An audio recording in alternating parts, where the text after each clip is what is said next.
While the Beelzebub sword was releasing a powerful and intense mana, Vicar began to observe the demon. The pressure that the demon's body was emitting started to expand throughout the area as if it were air itself. The moon rose high in the night sky, and the demon who was holding the staff began to show a sinister look. Vicar started to stare at the demon with a gaze full of rage. This overwhelming pressure that could be felt even when he was far away meant that he was one of the elite corps. The demon jumped, destroying the area into pieces. He grabbed the mace with both hands, began to approach Vicar, and prepared to attack. Upon seeing this, Vicar adopted a defensive stance. Using all his strength, the demon launched a powerful attack.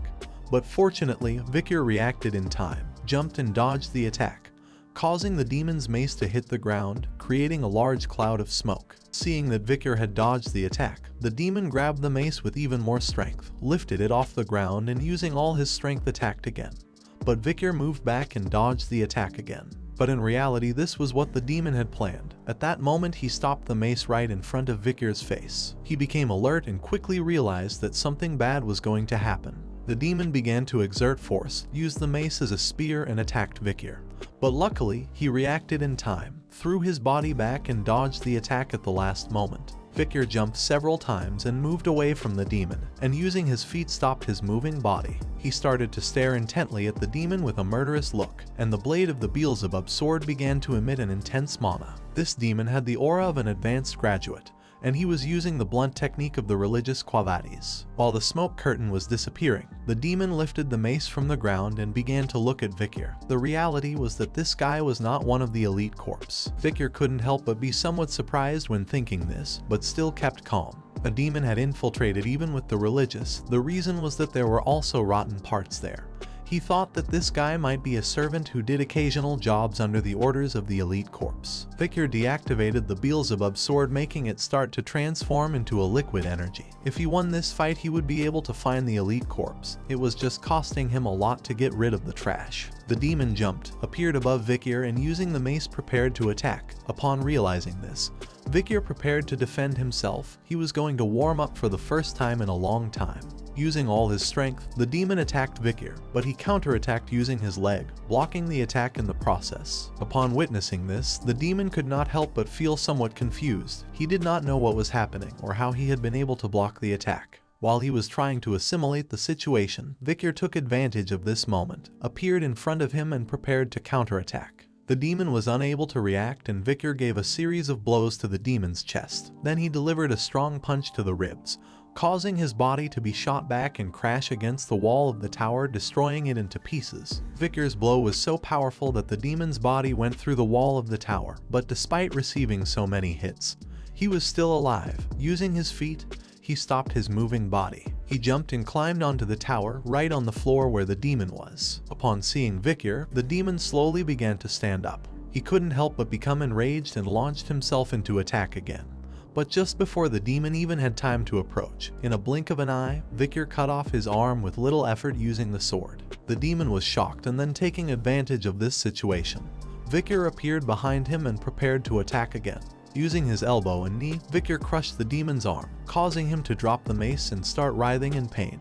Now that the demon was defenseless and had no way to attack, Vicar jumped, appeared in front of him, and delivered a strong punch to his chest, making his body fly backward. Behind there was a wall with steel rods. The demon's body crashed against the wall, and one of the rods pierced his abdomen, causing him to start bleeding. The demon, who was very wounded, began to gasp heavily and started to writhe in pain. Vicar began to walk towards him. This guy had the word Ephibo written on his chest. Vicar approached, and upon seeing this, he did not take long to realize that this was his name.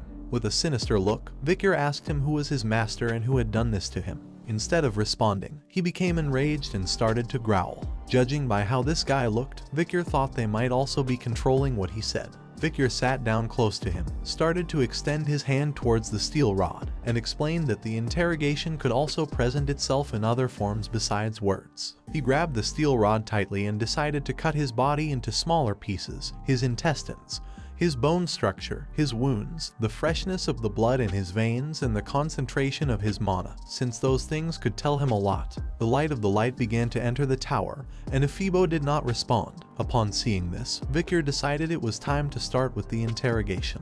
A while later, someone who was under the rubble of the tower began to ask for help.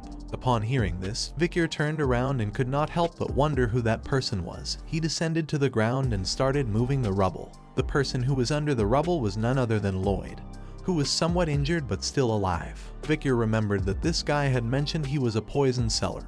He was lucky to have survived in the midst of this chaos. Upon seeing Vicar, Lloyd couldn't help but clench his teeth tightly due to fear, and he began to sweat. If this guy wanted to live, then he had to tell Vicar everything he knew. Now that Lloyd had no other option, he decided to cooperate, but first asked if Vicar was going to spare his life. He replied that it would depend on how valuable the information was. At that moment, in a building that was near the area, the figure of someone appeared. Instead of being another demon, this was a human. He started looking down and remained silent. Lloyd lost his composure, and with a desperate look, he started to scream and decided to reveal everything he knew. He mentioned that the information was in the safe of the director's office. Just before Lloyd could say another word, the man's eyes began to shine and a symbol appeared in his pupil. Vicar felt the presence of the man, went on alert and turned around. At that moment, Lloyd's body began to deform, and some mouths started to come out of his mouth. Vicar turned to one side and began to wonder what was happening. Lloyd's body began to emit a powerful mana, and upon feeling this mana, Vicar couldn't help but be shocked. Lloyd's body became enormous and not long after, exploded into pieces, creating a great explosion. At the same time, some bells began to ring.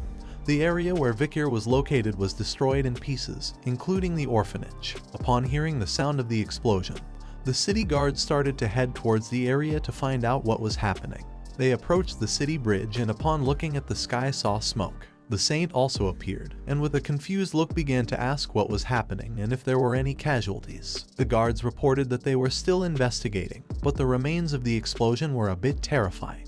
The saint approached the area where the explosion had occurred and she was shocked, as the explosion had been so powerful that most of the area was in pieces. She started to walk towards the remains of the orphanage, and she realized that this explosion could not be seen as normal. The traces of the fight were imprinted on the orphanage. Neither she nor the guards knew what kind of evil had been fought here. She approached the area and something that was on the ground caught her attention quite a bit. On the ground was the mask that Vicar wore. She quickly crouched down and began to cover the mask with her skirt so that no one else would notice this. One of the guards turned around and with a confused look asked the saint if she was feeling well, to which she responded with an excuse, saying that she was a little anemic. She didn't believe there were any victims, so she asked them not to strain themselves.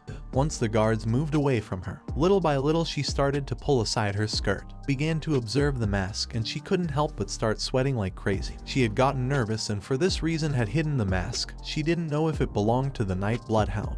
This is the end of the video. If you guys want to see the next part, then don't forget to subscribe and like the video.